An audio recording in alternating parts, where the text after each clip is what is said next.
Tragopogon, dubius. Nickname for this plant is lion's boat. This is part 1, and in part 2 I'll be sharing a mnemonic or memory technique to help you commit to memory the most distinguishing characteristics of this plant for identifying purposes.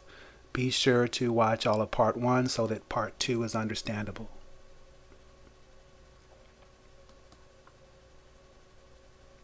This is a weedy plant. Grows up to 3 feet tall.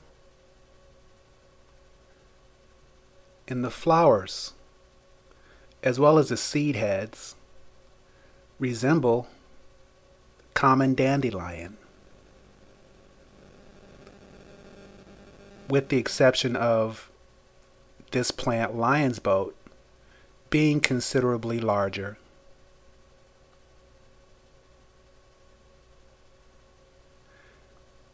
This picture shows us how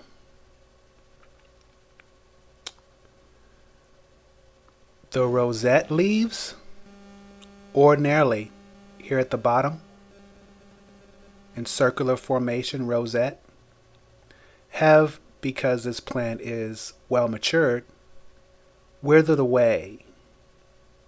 The rosette leaves, which again are ordinarily here on the bottom in a circular formation,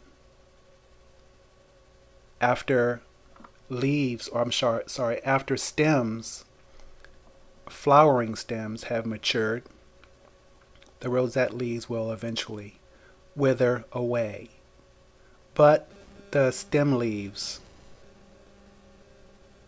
still maintain the grass-like appearance. This is a close-up picture of the flower buds, the flower. This green part here are what is referred to as the bracts.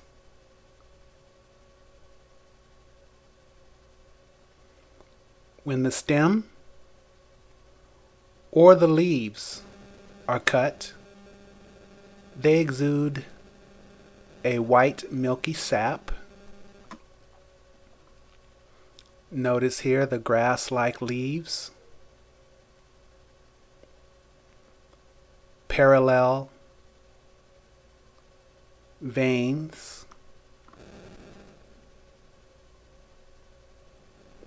The stems are erect, they're somewhat fleshy.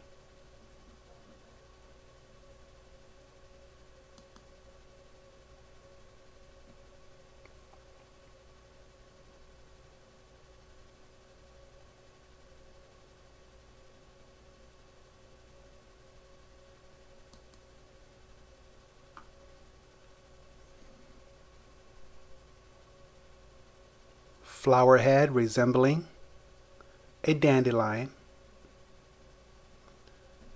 Like the dandelion, this flowerhead is composed of ray flowers or ray florets. Each of these that appear to be petals are technically in botany referred to as ray flowers.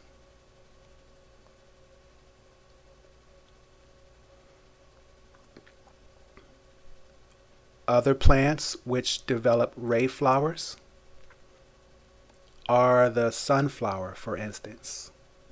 The dandelion and this plant here, the lion's boat, differ from the sunflower because it does not have a center disc. The brown center disc, which is common with the sunflower plant. Instead, the inside of the lion's boat here, particularly, the center is composed of much smaller ray flowers. The outer ray flowers are significantly larger. The tip of each ray flower has, if you were to look closely in this area, 5 teeth on the end. Makes it look almost frayed.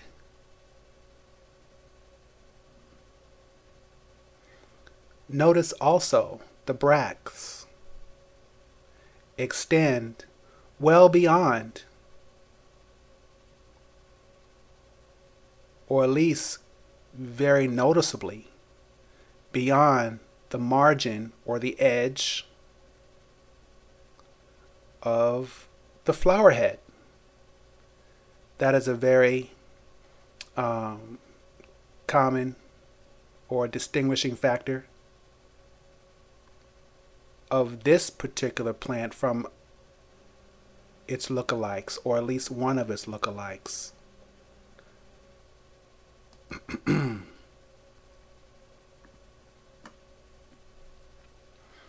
This plant has 2 lookalikes. One has purple flowers, or a purple flower head with purple ray florets or ray flowers. The second lookalike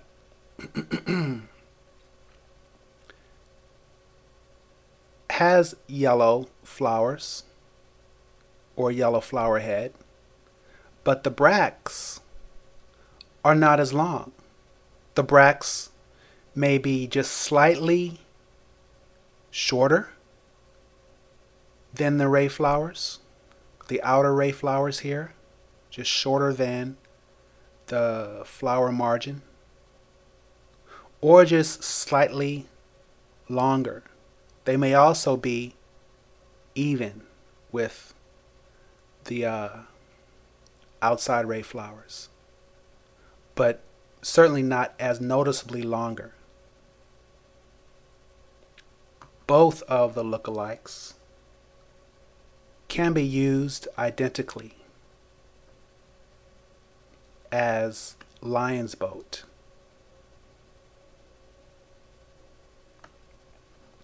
Notice here at the stem,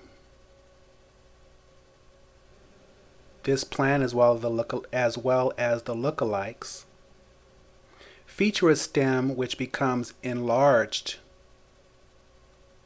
and hollow just beneath the flower head, then tapers down to a smaller stem size. The flower heads can be up to 2 inches across, which is again much or considerably larger, noticeably larger than the dandelion.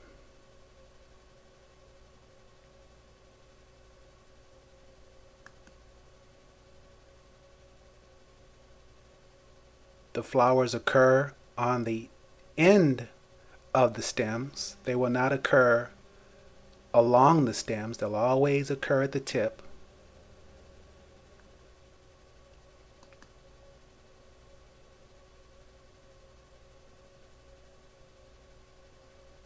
These flowers open early in the day.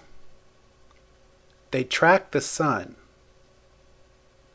as the sun travels through the sky, and these flowers, close in the afternoon.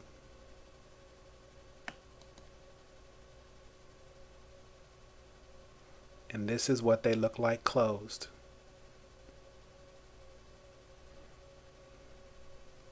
Notice the enlarged stem here again below the flower head.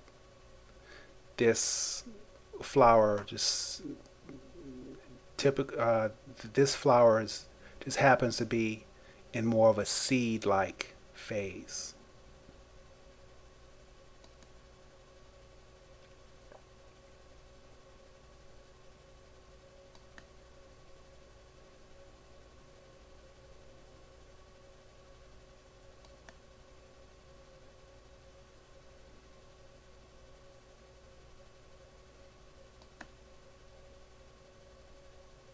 This is the seed head. Again, reminiscent or resembles the dandelion seed head.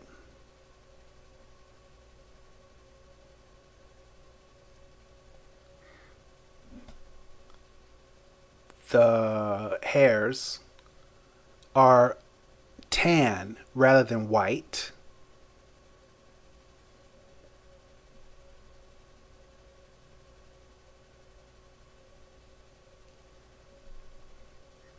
Each of these seeds, which are referred to as achenes, with the attached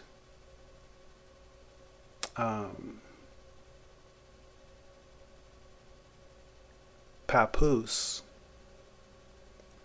can be up to 1.5 inches long.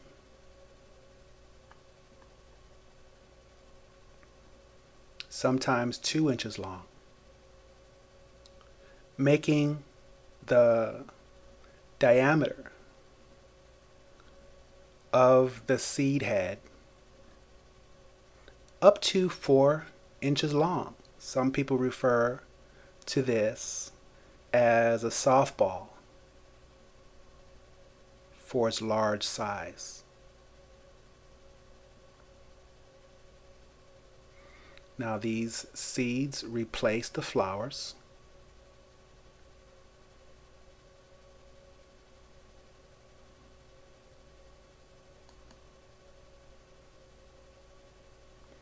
This is the achene.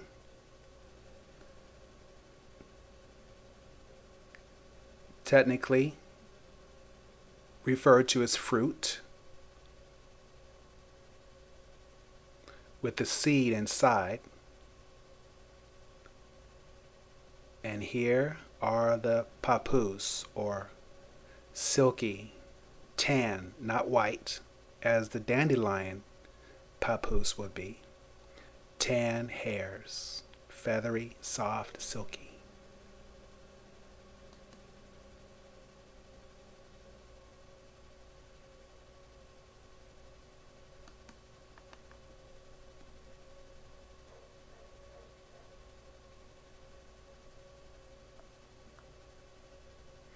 Grass-like leaves.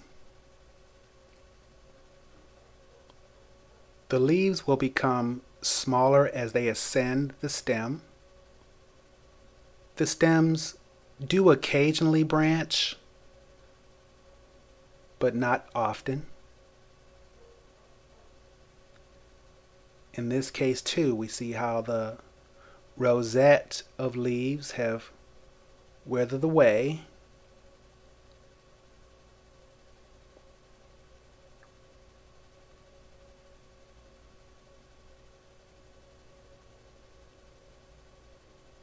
The leaves can be 6 to 12 inches long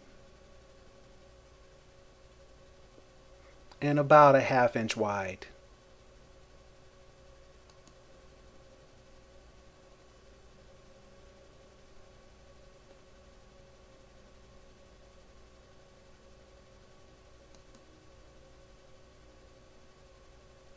Grass-like leaves up to about a 1/2 inch wide.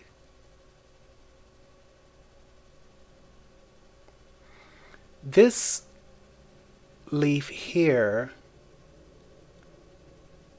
shows us how the tips of these leaves are noticeably keeled, as in the bottom of a boat, like the keel at the bottom of a boat. That is one specific way that you can identify this plant from other grass-like plants in the field. Just so happens that the leaves and the roots of this plant, at the stage before the stems develop, are best. After the stems develop, and especially after the flowers have developed, the root can be more impalatable They become more woody, more fibrous. The leaves as well, after the stems have developed and the flowers have developed, can become more fibrous, a little bit more tough. So it's best to harvest the leaves and the roots in the rosette flowering stage, and I'll have a photograph of the rosette formation here in a later slide. But again, if you notice grass-like leaves in the field, be sure that the tips are keeled. Notice how the leaves also partially encircle the stem. See that here as well. They will do this even at the earliest stages of development, where they will grow from out of the tip or out of the top of the root. The root being stout and tapered in the shape of a carrot or a parsnip. And you'll notice how the leaves will partially encircle. The earliest roots, right at the base, or the earliest stems right at the base of the roots. Grass-like leaves again, up to 12 inches long.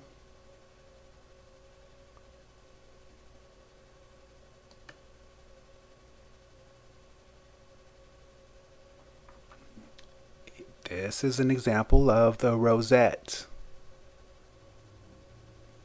the pre-flowering or the pre-stem rosette.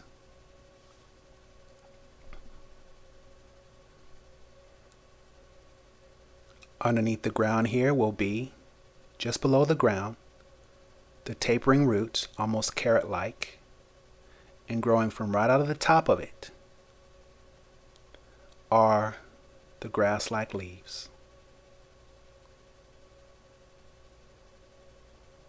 The tips being keeled, you can see that here slightly. Unfortunately, I was not able to come across any clear and distinctive pictures of the keel. Can only describe it as best that I can. This gives us a picture of, or an idea what the keel would look like. So many other lookalikes that have grass-like leaves like this will have just a very flat tip. Some will not even be pointed as these are.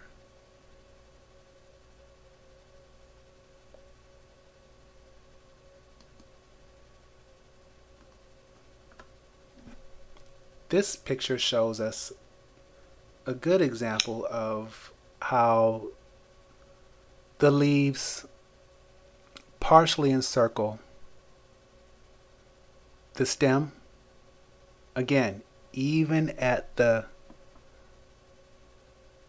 closest base of the root, look for this formation.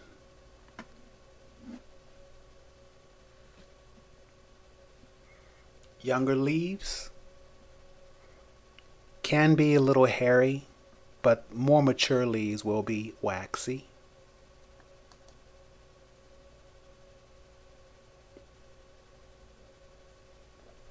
The leaves, when cut, will emit a milky sap, just as the stem and the root will.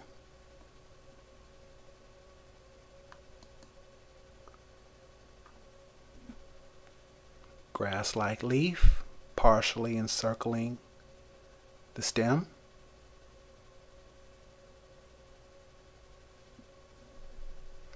Parallel veins.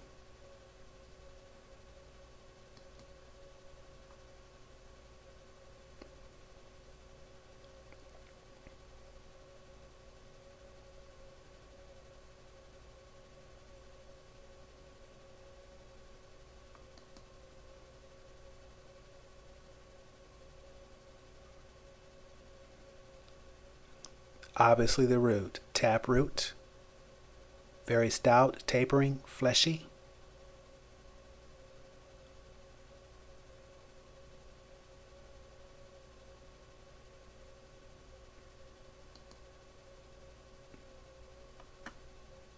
Carrot-like or parsnip-like. Beige in color. Notice the carrot-like top.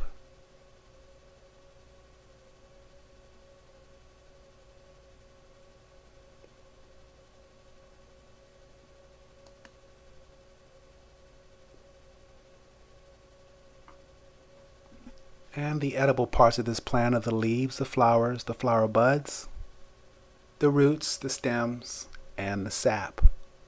To learn how to prepare these parts for eating, visit survivalplantsmemorycourse.com and click on